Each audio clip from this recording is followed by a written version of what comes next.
Hi. Welcome Thanks. to Mainly. You do this every year. Every year. It's a thing. It's a TikTok sound. Oh. They do this every year. It's from Ice Age. I don't know. Anyway. Guess you had to be there. We've lately, I watched a show that you recommended and you've watched a show that I kept talking about. Oh, okay. Yeah. So I watched Ted Lasso. Twice in less than 2 weeks. Look, I highly recommend Every it. episode, twice in less than 2 weeks. I've told everyone to Get go you watch fucked. it. Oh. I was talking to that too. Everyone can get fucked. Watch Ted No, Lasso. I didn't say get fucked. I said you're fucked. Oh, I told everyone to get fucked. Well, no. you get fucked. Everyone you'll can make get up fucked. shit. Everyone is fucked. But highly recommend. If you have not watched Ted Lasso, watch it on Apple TV. You can get a free trial for 7 days. You can knock it out in 7 days. I did, and I got a kid. So, highly recommend. I've never been more in love with a fictional character than I have with Roy Kent. Oh, God, yeah. Oh, And Ted. Ted's pretty lovable. yeah, but he's not like Roy. Like, Well, it'd be stupid to have two Roys, wouldn't it? I know, but like, I don't want like Heidley I Hone know, Marino. he's I want, rough, but he's sweet, and he's I know he's sweet, but he's angry, but he's really cute, and Yeah, he's got every dimension to him. Ted's Ted's Ted. Ted is literally what he said. He's the human version of Ned Flanders. Yeah. And then Roy's just, can we get ice cream? Fuck off. Fuck no. Anyway. And then you started watching You. I did start watching You, yeah. What episode did you get up to yesterday? I don't know, 6 or 7, I think it was. God, you're knocking through them. I think he's just started rooting the bird that was the neighbour's friend. Was the neighbour's... He split up with Blondie. Yep. And now he's... Blondie, yeah. Has he killed anyone yet? Yeah, he's killed a couple. Well, you can't say if people are watching, but... Well, yes. Well, they killed Blondie. You killed Blondie's first boyfriend already. Yep. And I'm pretty sure he's just killed, what's her face? He shot the bird from Pretty Little Liars. Oh, Peach, yeah. She's fucking Peach, annoying. that'll do. Yeah. He is like Nanny Doss. Just assume most people around him are going to die. Yeah. Yeah, he's As soon as like even season 5 are like, it's an interesting show how he talks to himself and like yeah. he'll be like, she's going to slap me now. She's going to slap me now. And then she walks away and he goes, oh, she's been the bigger person. And it's like the whole conversation in his head. He gives me a lot of Ted Bundy vibes with how like nice and sweet and charming he is. And then he turns and like his whole face. Yeah. It's very Ted Bundy. Yeah. Anyway, so if you haven't watched You or Ted Lasso, highly recommend. Season 5 just came out. Oh. Yeah, the other day. Yeah. And that special on Brett Goldstein, is that his name? Yes. Not in Australia yet. It's only Apple America. It's coming soon. You can download a VPN app and then that makes your phone think it's in America and you can watch it. Through all Actually, that fucking shit. Piss off. No way. I just want to see it because I was checking it last night, but it was... Come on. This kid wakes up. That's it. I'm taking him home with me because he's going to cry and get in the car. He will cry and get in the car. Mum could not That leave was the last best. time. I said that I was telling Andrew at work and I went, it was that, oh, so sad. He's crying his eyes out, but Yeah, he's you crying feel good because though. I'm leaving. Yeah. I'm like, you beauty. Woohoo. So, yes. So today, due to it being Mother's Day on Sunday in Australia this weekend. I think is it the same? Is it the same in America? Or the UK? I was going to say UK possibly. I think their Father's Day is different. Yeah, that's in July. Is it? I don't know. Mother's Day around the world. Poland celebrate in May. In Australia, it's also the second Sunday in May. Yes. Okay, second Sunday in May is United States, Canada, Ah. Australia, and most of Europe. So everyone will be having Mother's Day this weekend. pretty- Okay, well, Pretty much. say Happy Mother's Day But to your mother for us. I think Father's Day Father's Day is different. is different. I like how the Apple phone, I don't like them very much, but I like how the Apple phone gives you the incognito button down the bottom. Yeah. That you don't have to find it when you're checking your porn. It was a joke. Oh, yeah, Was sure. it? I feel ill now. Anyway, Happy Mother's Day. Father's Day in the States is June. Yeah, I thought it was Canada's June or July. June. United Kingdom, like whatever, but a different date in June. And we have it in September. Oh, there you go. Well, there All you right, go. anyway, at least the mothers are all in line. Fathers can't get this shit together as usual. Well, Let's standard. all arrive at a different time. Good on you. Well, yes, say Happy Mother's Day to your mum. Yeah. Happy Mother's Day. Say hi to your mum for And us. this weekend, my baby will be having his second birthday party, and he'll be turning 2 on the Thursday. Yay. Oh, this will be he's turning 2, but this will be my 3rd Mother's Day because he came out of the hospital on Mother's Day. Then we had his first birthday on Mother's Day, and then now he'll have his second birthday on Mother's Day. Okay. Yeah, fun times. Attention-seeking little shit, isn't he? So, to celebrate Mother's Day, I thought we would tell you the story of a mother. What? She is a motherfucker. She doesn't fuck mothers. Oh. But yeah, on theme, it's a mum. Anyway, so we'll be talking about Marybeth Tinning. It does sound like it's from the 1800s, but she's not. So Marybeth, you're right. You don't want to burp in the microphone? No. Okay. Being a lady. Oh. If I don't burp in it, you can't fucking keep it in and give me a bad reputation. Mel wants me to be the leader of some fucking gang. What was it? The burping? What did she? A gang. She called you a Pepsi influencer. Oh, was that it? A gang. I couldn't remember what it was. I couldn't remember what she said. A Pepsi. It's for the Pepsi burp influencer. Yep, come on. Yeah, What are you, a Pepsi gang. fans? Jesus Christ. And burp fans. Let's go. Sure. Oh, they don't need the Pepsi to burp. I can just burp. You can burp on command. It's I quite can. weird. Don't need soft drink. That's bullshit. I've said this before. It's bullshit. Okay. So Marybeth Rowe Tinning was born on the 11th of September 1942 in the small town of Duanesburg, New York, USA. Her parents were Ruth and Alton Lewis Rowe. Marybeth's father was absent for the first 3 years of her life as he served in the army during World War One. Okay. During this time, her mother worked every day to make ends meet. Because both parents were frequently absent, Marybeth was shuffled among relatives, and one elderly relative told her that she was an unwanted accidental child. Oh, fair enough. So were you, but I never actually said it out loud. Rude. When her little maybe I have. When her little brother reached adolescence, Marybeth told him, "You were the one they wanted, not me." On completion of his active duty, Marybeth's father worked as a press operator in a nearby General Electric factory, which was the area's largest employer at the time. Marybeth claimed that her father abused her when she was a child.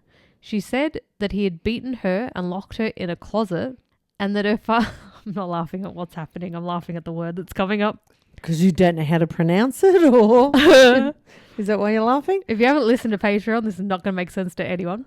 That her father hit her with a fly swatter because he had arthritis in his hands. Arthritis. Arthritis. Oh no. He's a good bloke, old Arthur. Best mates. He's a friend of the show. He's a friend of the pod. Oh, Arthur. If your name is Arthur, write us, please. Write us. Please write us. If he's got arthritis. Anyway, concentrate. Marybeth was an average student at Duanesburg High School, but by her late teens, she was 5'4", petite with blonde hair and blue eyes. In 1961, Marybeth graduated high school and worked a series of jobs, eventually settling as a nursing assistant at Alice Hospital in Schenectady, New York. Don't know what that's meant to be, Schenectady. But we'll take it as a... 10 miles north of Duanesburg. This later led her into training as an emergency medical worker. In 1963, Marybeth met Joseph Tinning on a blind date. Oh. Joseph was described as not the most charismatic, best looking or ambitious guy in town, but he was pretty stable. Oh, we all know someone like that. He was a hard worker and wasn't known to drink much or womanize. He was exactly the type of guy a woman was looking to settle down with in the 1960s. The pair began dating and got married in 1965. Marybeth once said that there were 2 things she wanted from life: to be married to someone who cared for her and to have children. Okay. The couple welcomed their first daughter, Barbara Ann, into the world on the 31st of May 1960s. Oh, wow. Okay. It's a song. Yeah, I know. Oh, I thought you were looking at me going, why did she just start doing that? Okay, doesn't sound anything like that. On the 31st of May 1967. By all accounts, Barbara was a happy child and the whole family seemed happy. Marybeth was even described as a good and doting mother to Barbara. Their second child, Joseph Jr., I love one of them. Fucking hell. Was born on the 10th of January 1970. Again, they were described as the all-American happy family, with Marybeth sharing her plans of wanting more children. Okay. At the time, Marybeth was a homemaker and Joseph worked at the General Electric plant in downtown Schenectady, which is a few minutes' walk from their apartment. Well, that's handy. In October 1971, Marybeth's father died of a sudden heart attack at the age of 54. Shit, that's early. Yeah, well, sudden. Well, young, I should say, not early. Oh, that's early. It's only lunchtime. What's going on? 54, holy crap. 2 months later, they had their third child on the 26th of December, 1971. 26th of December. Merry Christmas. Jennifer. Jennifer had a hemorrhagic meningitis and multiple brain abscesses that had developed in utero. Unfortunately, Jennifer only lived for 8 days and sadly passed away after they brought her into the emergency room on the 3rd of January 1972. That's sad. Apparently during... The other two are fine? Yeah, for now. Oh, fuck. Spoiler alert. Apparently during Jennifer's funeral, Marybeth alternated between playing the grieving mother and a self-absorbed teenage girl, relishing getting attention from her family and friends. One friend later said, "I'm telling you, she never shed a tear at all. She acted as if it was a tea party, chatting with everyone, making small talk, and never glancing at the coffin or mentioning Jennifer's name, not even once. Wow. If that were me and I lost my baby, I'd be a physical wreck." Fuck yeah. But then you don't know how you're gonna, devil's advocate, Marybeth's a dickhead, but you don't know how you're gonna act when something happens. True, and that might have been her way of coping. I'll cope like just that in pretend public everything's fine and then break fall down at asleep home. fall asleep. Fall asleep. Fall to pieces at home. Yeah, so you don't know if that's her thing, but yeah. Marybeth and Joe were also starting to have some problems. On the outside, the couple seemed to be doing well. They worked hard and were living a decent life, but Marybeth was fairly jealous and paranoid. When Joseph would come home late from work, she would start a fight and accuse him of cheating on her. 2 weeks after Jennifer's death, 2-year-old Joseph Jr. was rushed into the hospital emergency room. He had had a seizure and choked on his own vomit. Oh. Joseph Jr. was kept at the hospital for observation, but doctors couldn't find anything wrong with him and he was sent home. Some sources said that he was in hospital for several hours and some said several days, but most of them said hours, and Yeah, well, if there's nothing wrong with him. Yeah, so I'm gonna go several hours. Fuck. A few hours after he was released from hospital, Joseph Jr. was brought back to the emergency room, and he was dead on arrival. Fuck. What? What did we miss there? Marybeth claimed that when they returned home, Joseph Jr. had a nap. When she went in to check on him, he was tangled in his sheets and his body was blue. There was no autopsy performed, but his death was ruled as cardiorespiratory arrest. The couple had now lost... How did they not do an autopsy? The kid had been in hospital, sent home, come back again, dead. This is one of those stories that everyone that should have helped fucked up. Yeah. And nothing was picked up and it was the worst situation. Oh my God, okay. The couple had now lost 2 out of 3 of their children in less than a month. Fuck. 6 weeks later, on the 2nd of March 1972, 4.5-year-old Barbara was rushed to the emergency room. Oh God. Marybeth said that during the night, Barbara called out to her, and when she went in to check on her, she was having convulsions. Doctors revived Barbara and wanted to admit her for observation, but Marybeth insisted on taking her home. And she was emergency room. They would have been like, trained, you watch her.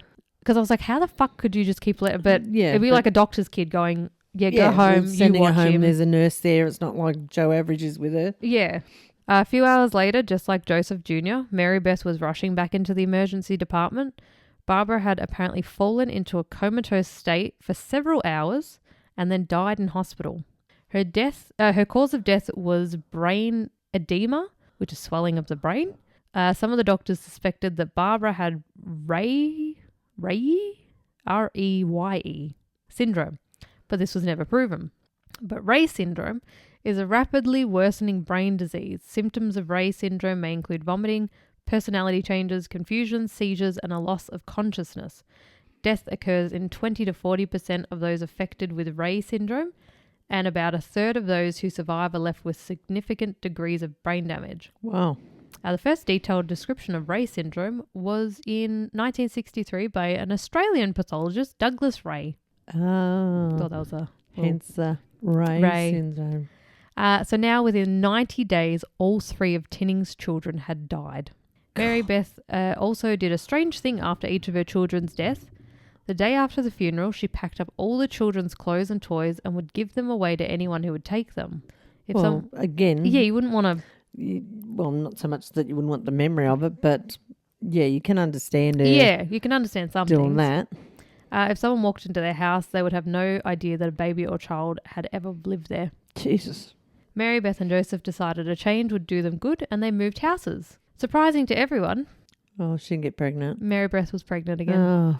Also, during this time, they had fostered 2 children, but that's all. I could only find their names, and that they fostered 2 children for a little while, and then they went away when their 4th child was born. Okay. On the 21st of November, 1973, their 4th child, Timothy, was born. You're the first. I'm your number 1 son. Well, no, technically Technically you're a 4th. 4th. 3 weeks later, Timothy was brought into the emergency room. Oh my God! Does she have a fucking direct line there? Oh, wait. When they moved across, like, this hospital, apparently you could see from their front porch. Well, she obviously giving her the shits having to drive him. 3 weeks later, Timothy was brought into the emergency room and was unresponsive. His body showed no outward signs of trauma. Marybeth said that she had just found him lifeless in his cot.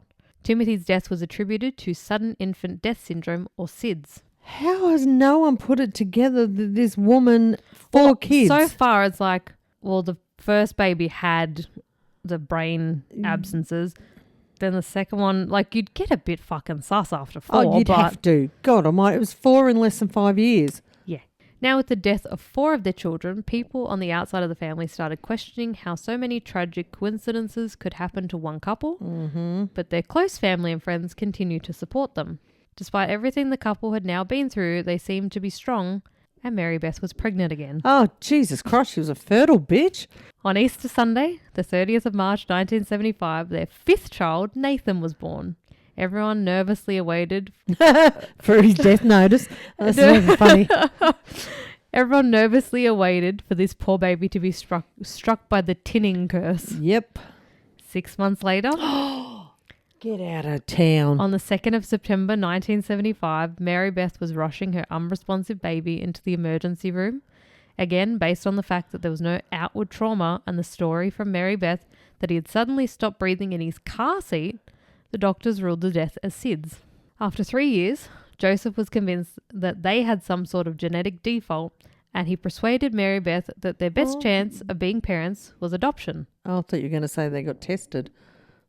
To see if there was anything actually physically. No. Did they contribute to it or just her? Yeah.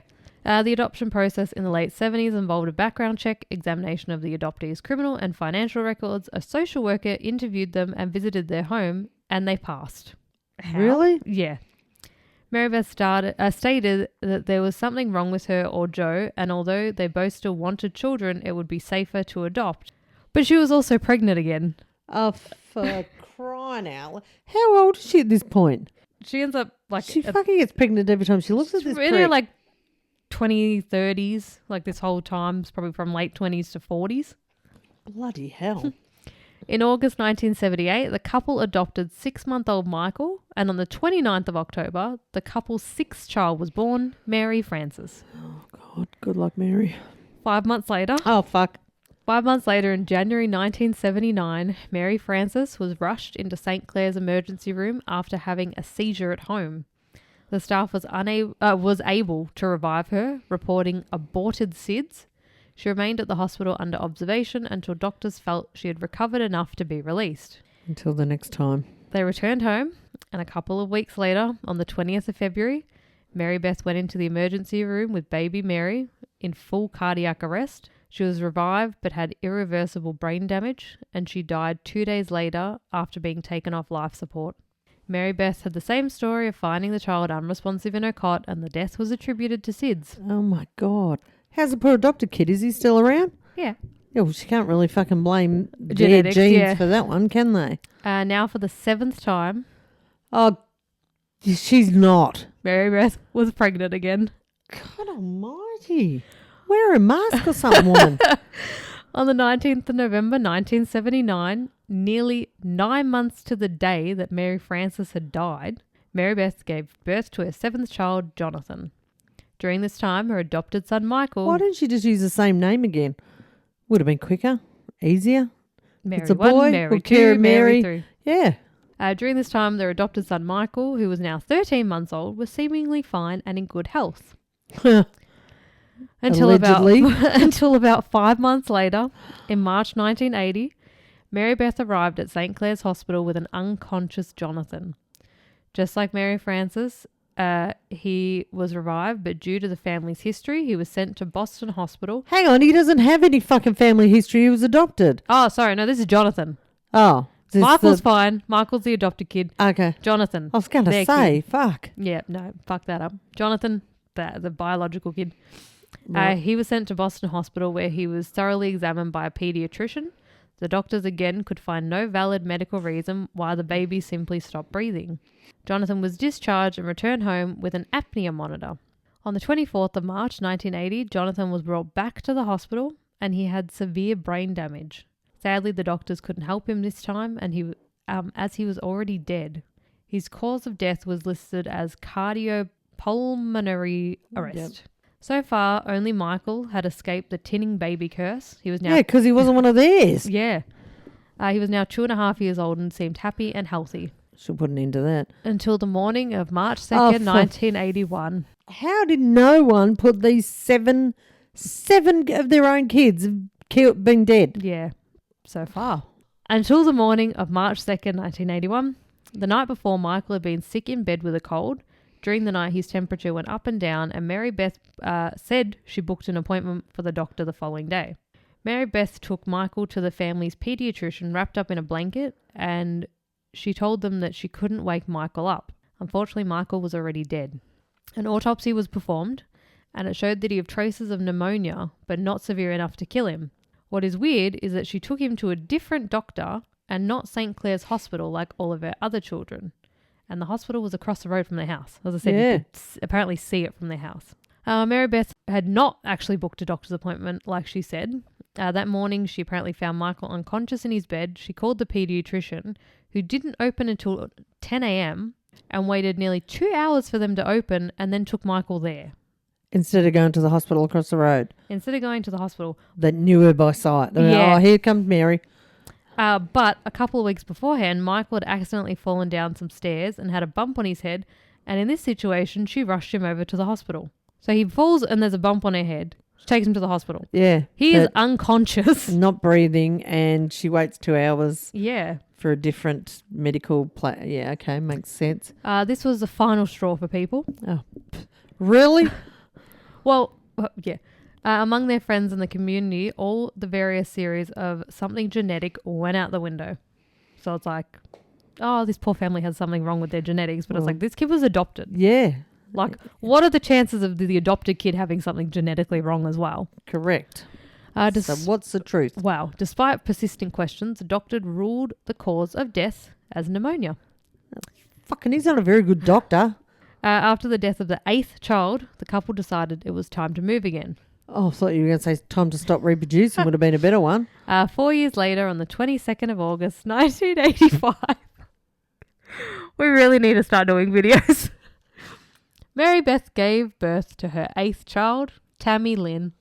Jesus Christ. Did she become a country singer? No, she doesn't. She didn't make it long enough, did she? No. Far out. Due to the family's history, Tammy was carefully monitored by doctors for 4 months and found that she was a normal, healthy baby. Yeah, but Mum put an end to that. Well, yeah. Marybeth also became friends with her new next-door neighbour, Cynthia Walter, who was also a new mother. They visited each other frequently, and Cynthia learned all about Marybeth's other children from Marybeth herself. She told her that all of the children had died from either birth defects or cardiac arrest. Cynthia was only learning the details from Marybeth's stories and felt deeply sorry for her, which I feel like maybe 1 or 2. Oh, how sad. 8? Yeah. You'd be like looking at her, fucking seriously, 8? 8, really? Yeah. Cynthia, who was a licensed... And an adopted one as well. Yeah, that's the one that everyone was like, Yeah. No, let's start questioning this. Cynthia, who was a licensed practical nurse, was annoyed for Marybeth that doctors couldn't offer a more definitive diagnosis for the death of her children. On the 19th of December 1985, Cynthia and Marybeth went Christmas shopping together and returned home at about 8:30 p.m. Marybeth then played with Tammy and then put her in her crib for the night. At about 1 a.m., Marybeth got up to check on Tammy and found she was unconscious and there was a spot of blood on her sheets. She frantically called her neighbour. Cynthia, get over here right now. Cynthia found Tammy lying on the change table. She described Tammy as not moving, purple, and she couldn't feel a pulse or respiration. Cynthia called 911 and an EMS team soon arrived and took Tammy to the hospital. And sadly, Tammy was pronounced dead on arrival. The investigation had already Where was the husband? Why did she call the neighbour and not the husband? The husband was apparently just like a loser. Like he was just there. Didn't do it's much. obviously all right to root.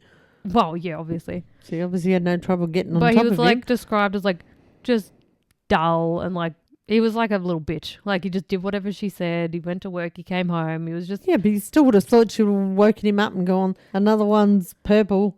Yeah, well. Instead went for the neighbour. Yeah, she probably did. But she just needed a new witness. The investigation had already begun with detectives questioning the doctors and nurses who had treated the Tinning's children. Then they moved on to speaking with the friends and family of Marybeth.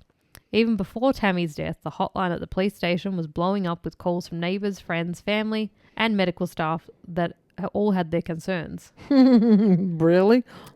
You'd say something. Mm-hmm.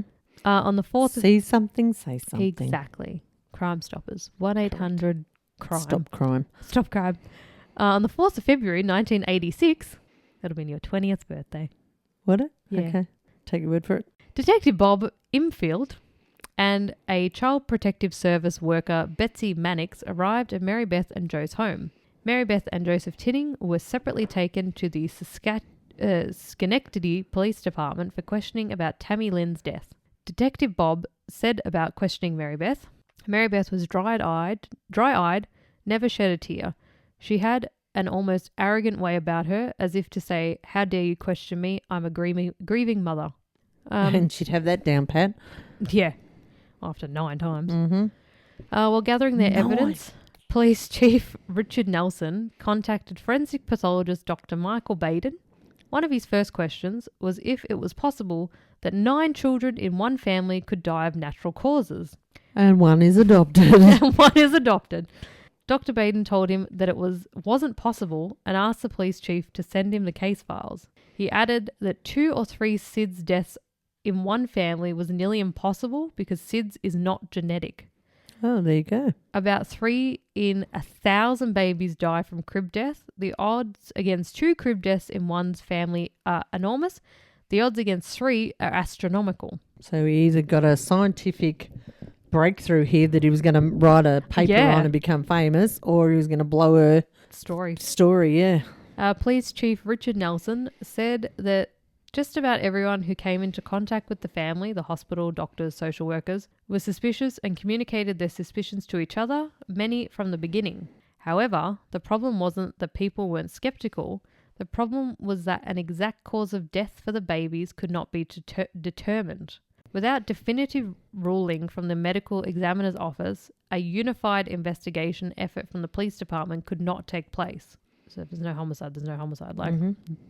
During an interview at the police station for several hours, she told investigators different events that occurred with the deaths of her children. She denied having anything to do with their deaths, and after a couple hours of questioning, they believed the interview was getting stale, and so a change of venue might help. Down the local? Just gone down the local. Oh, let's have a pot and a palmer and see if she'll spill the beans. Maybe she's just hungry. Yeah. As they were walking to a different office, Marybeth literally bumped into New York State Police investigator Bill Barnes. Bill who? Barnesy. Bill was actually already a detective on the case and was going to jump into the interview. Marybeth knew Bill, and when they bumped into each other in the hallway, she gave him a big hug and kissed him on the cheek, and she began talking to him like they were old friends. How did she know Bill? I think they went to school together. Oh. Bill said later that he was surprised by her response to him, and he had not seen her in many years. Bill took over the interview, and the vibe she was giving off was that she thought Bill was going to be a friend or a savior from this situation. Marybeth continued to repeat the same stories to him, and after more questioning, Bill finally said, "Come on, Marybeth, enough is enough. How many more children have to die before you finally stop?" Wow. Go Bill. Yeah.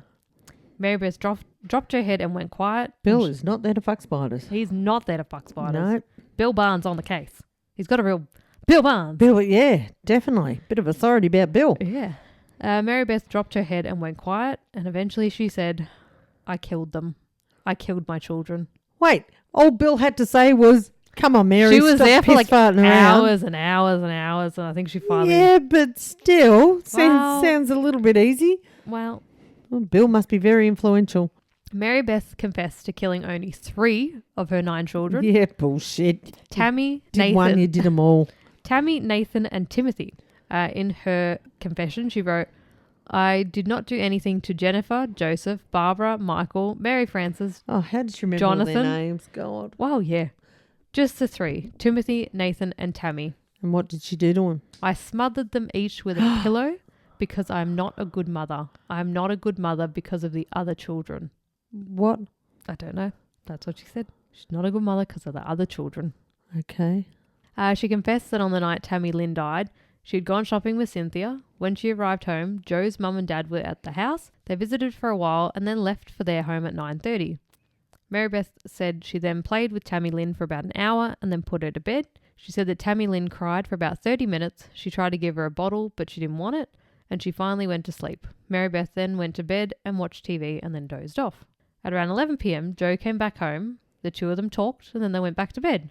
Just as Marybeth was dozing off, Tammy woke up and started crying. Marybeth tried to stop the crying, and finally she used the pillow from her bed and put it over her daughter's head. God almighty. She said, "I didn't mean to hurt her. I just wanted her to stop crying." So why did she keep having fucking kids then? Who if fucking knows? She didn't want to be a mum. She wasn't happy being a mum. And Yeah. She keeps whacking them out. like, obviously she had very fucking severe postpartum Possibly. depression. But like, if you know, like I keep saying to Jay, like, I don't want a second kid because I couldn't go through that postpartum part again. Mm-hmm. So if you already know you're not going to Cope. do well, Yeah. like don't Do it again. do it 8 times. Well, yeah, again and again. And again and again. Anytime the investigators would ask her for an explanation for the murders, Marybeth would simply tell them that she was not a good mother. By the end of the interview, they had a 36-page statement from Marybeth. Jesus She signed Christ. and dated the confession and was arrested and charged with the second-degree murder of Tammy Lynn. Tammy. Lynn. The investigators could not find enough evidence to charge her with murdering her other children. The main problem in this case was the lack of communication between the medical examiner's office and the doctors who handled the deaths. Some of the deaths, such as Barbara and Michael's, had a valid cause listed on their death certificate. If a death cannot be characterised as a homicide, then theoretically a crime has not been committed and a police investigation is not ordered. During her pre-trial hearing in December 1986, Marybeth claimed that the police threatened to dig up the bodies of her children and rip them limb from limb, that her 36-page statement was a false confession and a story that the police had made up. She said. That was her defence. Okay. Despite her efforts, it was decided that her entire 36-page statement would be permitted as evidence at her trial. On Monday the 22nd of June 1987, Marybeth Tinning's trial began. How'd you be on that trial? Fuck. Many doctors and experts took the stand at the trial, including Dr. Bradley Ford, who examined Tammy Lynn while she was an infant. He had advised Marybeth and Joe that in light of their family history, a monitor should be installed that would sound an alarm if Tammy Lynn stopped breathing. For some reason, Marybeth refused to have this installed. People in court also couldn't help but notice that the woman who was on trial accused of the worst crime a mother could commit and being labelled a baby killer, refused to take the witness stand in her own defence. After 29 hours over 3 days of deliberation, the jury had reached a verdict of guilty of second-degree murder. Mm-hmm. Good. During her sentencing hearing, Marybeth read out a statement. Oh, God. Did she start with a hem, did she? I could imagine she would. Yeah. I want you and the people in this court to know that I am very sorry that Tammy Lynn is dead. There is not a day that goes by that I do not think of her. I miss her very much. Oh. I just want you to know that I played no part in the death of my daughter, Tammy Lynn. Oh, shit. I will try and hold my head high and accept the punishment that society and the court requires for the crime I was convicted of. I did not commit this crime, but I will serve the time in prison to the best of my ability. Oh, what a wanker. However, I will not stop fighting to prove my innocence. The Lord above, and I know that I am innocent. One day the world will know that I am innocent, and maybe then I can have my life back once again, or what is left of it. Okay. Cool story, Mary. Yeah. Marybeth Tinning was sentenced to 20 years to life and was sent to Bedford Hills Prison for Women in New York. Also, during all of this, at some point, Marybeth tried to poison her husband. Oh, you're kidding. With a lethal dose of phenobarbital. Mm-hmm. Dane, let me know. In January 1975, Marybeth made... So this is all like little bits that went on. Yeah. In January 1975, so like middle of all this, Marybeth made a police report that her home had been burglarized, although it was later concluded that she most likely staged it herself. In December 1988, Marybeth's appeal was denied, and she was also denied parole in 2007, 2009, 2011, 2013, 2015, and 2017. Wow. Is she still alive? Yes. Oh, okay. As of this recording. Yeah. After serving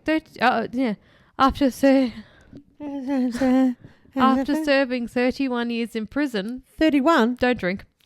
On the 21st of August, 2018, Marybeth was released on parole at the age of 76. Why? What? She was let out. But she did 31. She did life plus. Mm. So she's done 31 years of fucking... She killed 9 kids. I know she did, but they only got her on 3 and they gave her life, which is 25 years. Fair enough. So did the crime, did the time, she's out. For one. Her husband Joseph, who had supported her throughout her imprisonment, was present for her release. As part of piss off, Joseph. You should have got remarried and fucking had real kids. As part of her release, Marybeth was ordered to remain under parole supervision for the rest of her life. And she, as of this recording, is still alive. Wow. But yeah, Joseph seemed just like a meek little...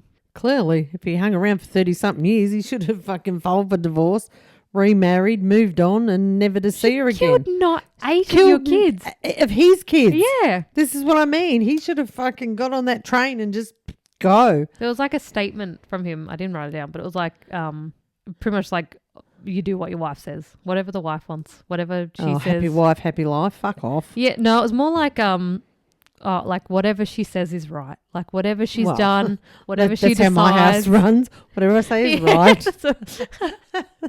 It's like when Jay says something and he like looks at me and goes, say the line by it, and I go, you're right. Yeah, no. He relishes in it. That doesn't. It's not a regular occurrence. I was going to say, nah. But yeah, that's our Mother's Day story. Wow, she was Mother of the Year, that one. Marybeth Tinning. Good old Marybeth. 9 kids. That's a lot. That is. To go Why would through you want 9 to go births through... just to fucking top them off 6 months later. Bugger that for a joke. And being pregnant 8 times. Fuck that. Yeah, exactly. No, thank you. Once was enough. Yeah, it's a weird one, isn't it? Yeah, well, we thought we'd throw you a Mother's Day bone. Mother's Day bone, okay. Well, next week we have our first 2-parter. We're in England. England. Everybody clap. Clap. Oh, God. Wow, okay. England, yes. We're in England, 2-parter. Get excited for that one, guys. We have Patreon. If you want to join our Patreon, we have our trivia episodes. If you liked that a couple of weeks ago. Ha! And Mel only got the same as me, so... Yes, I'll have to figure out what you got in the other ones. I haven't edited them yet. Oh, shit. Let us know if you like the amount of questions in the trivia episode, because it was only 20, but then it went for half an hour. I don't know. It was good. No, but it was good because obviously they couldn't see the projector that you had up with all the questions. But no, it was good. It was good. Well, yeah, we have our trivia episodes over on Patreon. We have bonus episodes. We just put up we've got the Soul Murders on there. We've got other ones coming out. I don't know if they're out yet, so I don't want to spoil it for anybody. Like, that's not on there. I'm like, that's not on there. 2 months later. And yeah, we'll be starting our series very soon on all the Melbourne underbelly characters, stories. Yes. Gangland war. Yep. Well, if you don't already, you can follow us on Instagram at mainly_murder, or you can email us at mainlymurderpodcast@gmail.com, or still no carrier pigeons. Quite disappointed in you guys. Oh my God. Just ooh. No, that's an owl. Freaking loser. Well, we'll catch you next week. Goodbye. Bye.